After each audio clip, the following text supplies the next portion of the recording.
அனைவருக்கும் இனிய வணக்கம். எல்லோருக்கும் நல்ல நாளாக அமையட்டும். நமது சேனலை சப்ஸ்கிரைப் பண்ணாதவங்க சப்ஸ்கிரைப் பண்ணிக்கோங்க, ஷேர் பண்ணிக்கோங்க.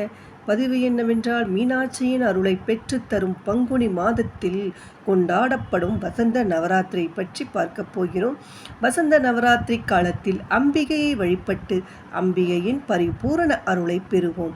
வசந்த நவராத்திரி பங்குனி மாத அமாவாசை முதல் தொடங்கப்படும் மறுநாள் ஆகிய பிரதமை தெலுங்கு வருடப்பிறப்பாய் யுகாதி பண்டிகை அமையும். இந்த நவராத்திரி ஸ்ரீராம நவமியுடன் முடியும்.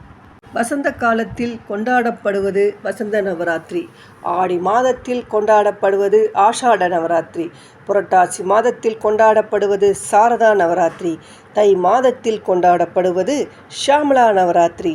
பெரும்பாலான இடங்களில் மிக பிரசித்தமாக கொண்டாடப்படுவது சாரதா நவராத்திரி எனும் புரட்டாசி மாதத்தில் கொண்டாடப்படும் நவராத்திரி ஆகும். வருடத்தை 6 ருதுக்களாக ஆன்றோர்கள் பிரித்து உள்ளார்கள். 2 மாதங்களாக ருதுக்கள் அமையும். அந்த ருதுக்களில் ருது நாம் குஷமாகர என்ற ஸ்ரீ கிருஷ்ண பகவானால் சொல்லப்படுவது வசந்த ருது.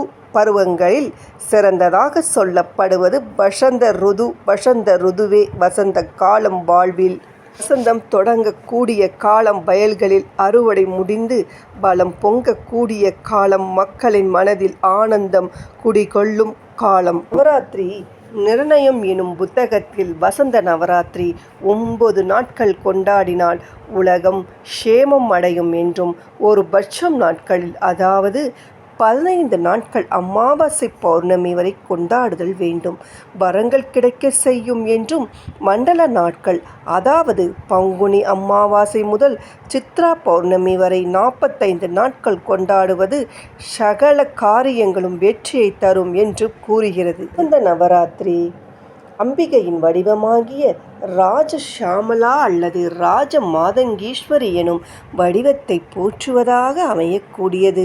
மதுரையில் உறையும் மீனாட்சி ராஜ ஷியாமலாவாக விளங்குகிறாள். மதுரை ஆலயத்திலும் வசந்த நவராத்திரி வெகு சிறப்பாக கொண்டாடப்படும்.